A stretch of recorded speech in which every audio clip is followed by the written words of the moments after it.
à tous et bienvenue au Togo, un pays surnommé le sourire de l'Afrique.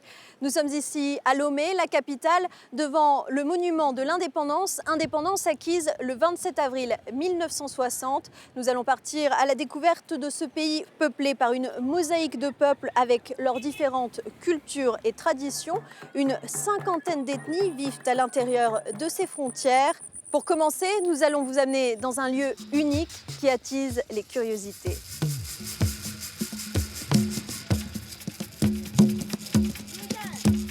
Nous sommes ici au marché aux fétiches de Lomé, un marché réputé bien au-delà des frontières du pays. Le vaudou et ses croyances sont souvent décriés, voire diabolisés. Alors, Christian Guédenon va nous guider à travers ce marché et nous aider à décoder les croyances et les rituels vaudous. Ici, nous avons une tête d'hippopotame. Et ici, nous en avons pour le cheval.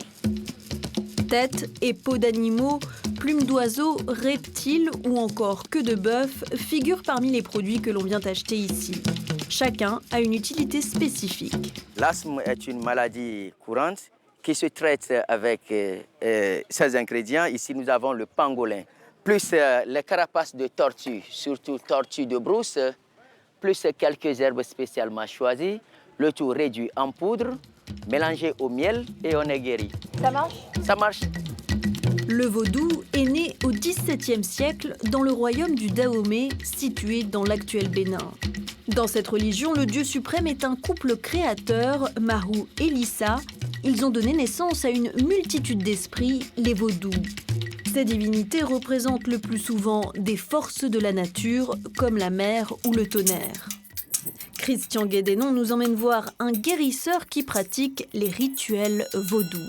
Pourquoi est-ce que les clients ils viennent vous voir ici? Les clients viennent nous voir ici au marché des fétiches pour les problèmes conjugaux, amour, pour les problèmes de job, aussi pour les combats pour les esprits, les mauvais esprits, la sorcellerie et autres. Il nous montre comment se prépare l'un des produits les plus demandés par ses clients. Nous allons préparer la Viagra africaine. Il y a hérisson complet, et il y a des racines avec certaines herbes. Et il y a aussi chauve-souris. Vous allez au lit, là, vous allez commencer par avoir son effet. Ça remonte les nerfs sexuels. Voilà, vous allez travailler comme du taureau au lit. Après une cuisson de 30 minutes, la potion se boit dans de l'eau bouillie ou avec du gin. Ça a un goût de tisane de feuilles brûlées. La préparation est vendue 45 000 francs CFA, soit environ 70 €. Aujourd'hui, la religion vaudou compte 50 millions d'adeptes dans le monde. Nous allons prendre la route pour nous rendre dans le nord du pays, sur le site de Koutamakou.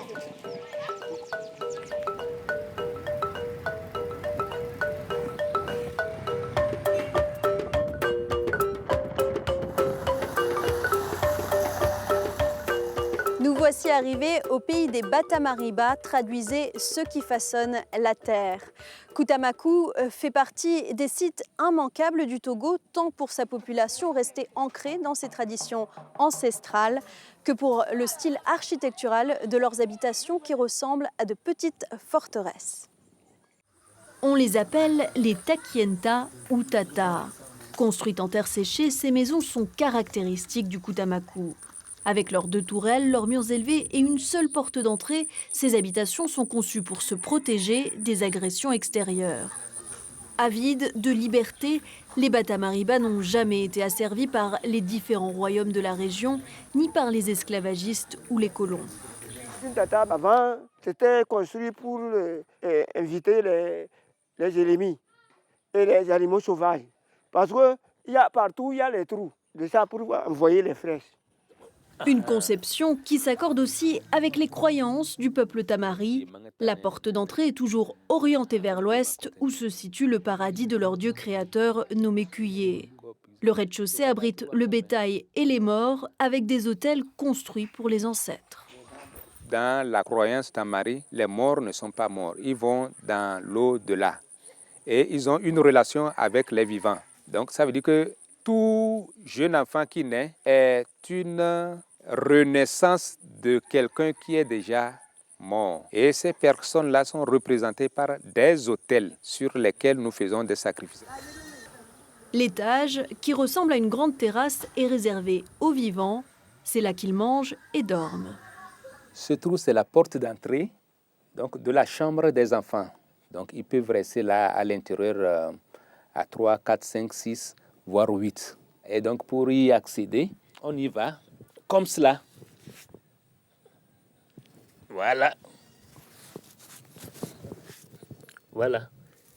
Les Bata-Mariba vivent d'agriculture, d'élevage et de chasse sur un territoire qui s'étend sur 50 000 hectares. Ils ont conservé leurs coutumes et leurs pratiques initiatiques traditionnelles, comme cette danse, appelée Fabemfe. Elle est effectuée lors du passage des garçons de l'enfance à l'âge adulte. On danse à plusieurs occasions, soit pour remercier les ancêtres pour les bonnes récoltes, soit également pour exprimer sa joie d'avoir une nouvelle naissance dans la famille. Afin de préserver l'héritage culturel millénaire de ses habitants face à la modernité, le Kutamaku a été inscrit en 2004 sur la liste du patrimoine mondial de l'UNESCO. Africa Franca ça ne veut mieux si Africa même au bien free abroché mba beti si ha maye yanka ça ne veut mieux mo mai na tout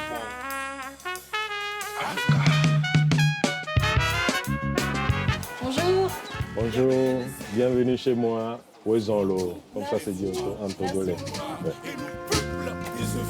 De nos œuvres dénudées, et nous seuls sans arrêt, si vos salles sommes raflées, et nous boys de vos boss. Bonjour Yao Bobi, vous êtes rappeur et créateur du centre culturel L'Échangeur. Yao Bobi, est-ce que le Togo vous inspire dans vos créations? Ah oui, grave, le Togo m'inspire beaucoup. Parce que d'ailleurs, quand tu vois mes œuvres, c'est le quotidien, ça parle du quotidien togolais. Et sur le plan international, je suis considéré comme le rappeur africain. Et quelqu'un qu'on dit rappeur africain, ça rappe l'Afrique, ça parle du quotidien africain. Et voilà, quoi, le Togo inspire beaucoup.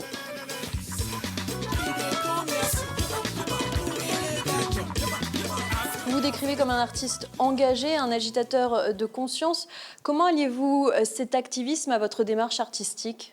Moi, déjà, l'idée, c'est de réveiller la conscience des jeunes sur le continent, parce qu'on a tendance à dire que c'est ailleurs, l'Eldorado, que c'est ailleurs, tout se passe, alors qu'ici, on a vraiment plein de choses à dire. On a vraiment plein de choses à faire, plein de choses à refaire. Moi, j'ai choisi le rap, le hip-hop, pour pouvoir dénoncer ce qui ne va pas dans la société. Élection électrocutée et kilonée. Mais il se passe quoi? Pas de travail, il se passe quoi? Pas manger, il se passe quoi? On imagine que c'est pas évident dans un pays où la liberté d'expression est très relative. Oui, des fois, il faut oser. Et quand tu oses, ça peut vraiment changer la mentalité des gens. Moi, c'est vrai qu'il y a des morceaux, j'écris, qui passent jamais sur les radios, parce que politiquement parlant, c'est très engagé. Là, on est en 2019 et si ça ne passe pas sur les radios, on a Internet, tu es dans ton coin, dans ta chambre, puis tu envoies et voilà, quoi. Il y a des millions, des milliers qui cliquent sur tes sons, quoi. Vous avez d'ailleurs lancé le premier journal rappé au Togo. Quel était votre objectif? C'est de réveiller la conscience, comme je disais tout à l'heure.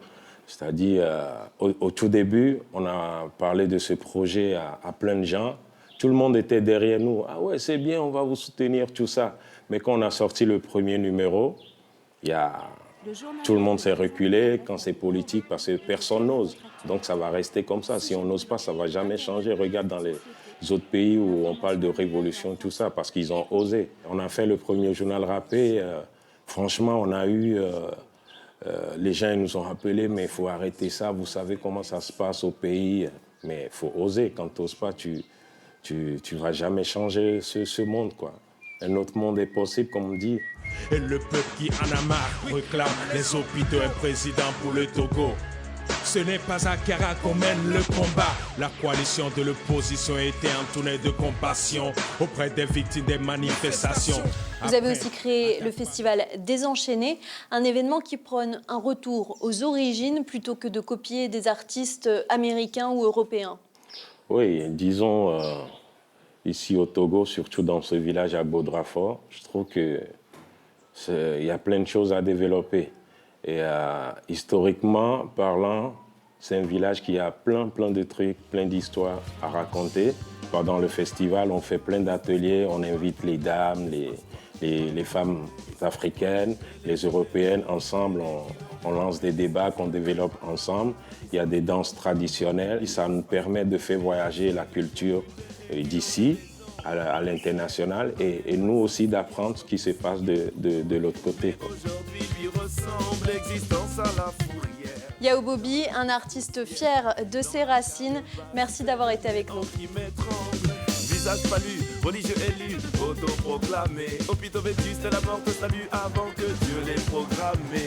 Ça klaxonne, des claquettes qui stationnent, l'humour s'actionne comme du Patson, pas de veine. Le port de Lomé et ses bateaux colorés, une image idyllique. Mais les pêcheurs ici sont inquiets face à l'érosion côtière et à la pollution marine. Face à ces nouveaux défis liés au changement climatique, les Togolais sont de plus en plus nombreux à se mobiliser. La capitale, longtemps appelée Lomé-la-Poubelle, a vu naître ces dernières années des entreprises et des initiatives citoyennes qui visent à la rendre plus respectueuse de l'environnement. Lomé et sa décharge à ciel ouvert. Ces hommes et ces femmes attendent l'arrivée des ordures pour commencer à les trier. C'est un travail difficile, mais il permet de vivre. Il nous permet de subvenir à nos besoins, de nous nourrir et d'envoyer nos enfants à l'école. On peut gagner environ 5 000 francs CFA par semaine. Quand il y a beaucoup de déchets, on gagne entre 8 000 et 10 000. Des déchets qui prennent ensuite la route vers l'unique centre de tri de la capitale. Carton, papier, métal, plastique, plus de 40 matières différentes sont récupérées. Au total, ce sont 350 tonnes de détritus qui sont triés ici par mois avant d'être envoyés vers l'Europe et le Moyen-Orient pour être recyclés et servir de matière première. Jusqu'à récemment, la ville brûlait ces déchets, mais un homme a décidé de les récupérer pour en faire un business rentable. Nous avons plus qu'un double objectif. Créer de la richesse, créer de la valeur parce que nous sommes une entreprise, tout en générant des revenus. Mais nous avons aussi un deuxième objectif qui est de répondre aux préoccupations sociales. Nous sommes sur un site qui a embauché plus de 80 personnes aujourd'hui. Et le troisième objectif, c'est la protection de l'environnement. Son entreprise enregistre aujourd'hui un chiffre d'affaires de 300 millions de francs CFA. Edem d'Almeida a aussi convaincu de nombreux établissements scolaires de mettre en place un tri sélectif avec leurs élèves pour inculquer ce geste dès le plus jeune âge. Chaque élève rapporte à l'école les ordures récoltées à la maison. Que vous dites à maman de trier les déchets à la maison? Oui! Ok, on y va! Aider au processus de recyclage dans la bonne humeur, c'est aussi ce que font ces joggeurs. Le samedi, ils courent dans un quartier de la capitale pour y ramasser les ordures. Une initiative lancée par un jeune entrepreneur, Félix Tagba. Ici, on ne doit plus jeter les déchets dans la nature comme ça. Nous avons lancé cette initiative pour à la fois faire du bien à notre corps, parce que le sport, c'est pour faire du bien à son corps, mais en même temps faire du bien à la planète d'une autre manière, en ramassant les déchets, parce qu'on joint l'utile à l'agréable. Agir pour la planète tout en brûlant des calories, un concept qui séduit. On se sent plus conscient et plus responsable et on s'amuse aussi tout en faisant une action citoyenne. Nettoyer la ville de Lomé est une très bonne activité à mon avis qui contribue au bien-être de la population et aussi au mien. L'éco-jogging s'exporte. Des initiatives similaires ont vu le jour récemment au Bénin, en Côte d'Ivoire et au Cameroun. Nous sommes désormais au restaurant Le Destin pour découvrir le plat traditionnel togolais, le foufou. Je vous emmène rencontrer Odile Adadji qui va nous montrer comment le préparer. Bonjour, Andino. Bonjour, comment ça va chez toi? Merci de nous recevoir. Merci, ça va bien.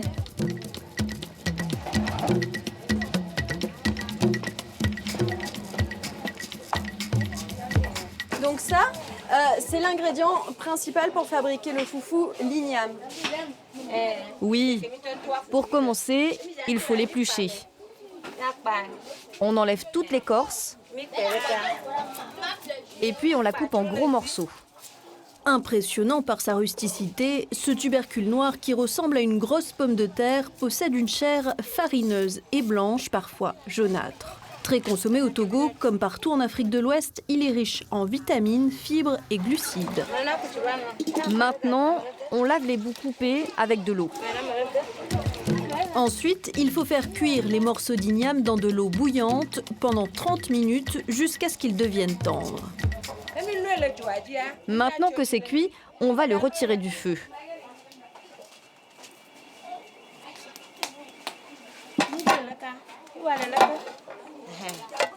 On vide l'eau de cuisson et voilà, c'est bien cuit. Vient ensuite la partie physique de cette recette. L'igname cuite est mélangée à de l'eau et pilée dans un immense mortier en bois par plusieurs personnes. Un beau balai bien coordonné qui nécessite concentration et un bon coup de main. C'est dur. Il faut avoir beaucoup de force pour piler. Petit à petit, la texture change pour devenir plus élastique et moelleuse. L'igname se transforme en une pâte légèrement collante. Maintenant, on en fait des boules. Le foufou se sert accompagné de la sauce de votre choix. Une sauce composée de tomates, d'arachides, d'ail, d'oignons, de piments et d'épices, auxquels on ajoute souvent du poisson ou de la viande. Voilà, ce plat dont raffolent les Togolais est enfin prêt pour la dégustation. Bon appétit, ou adonuguide comme on dit ici. C'est avec cette découverte culinaire que s'achève notre voyage au Togo. On se retrouve bientôt sur France 24 pour de nouvelles aventures.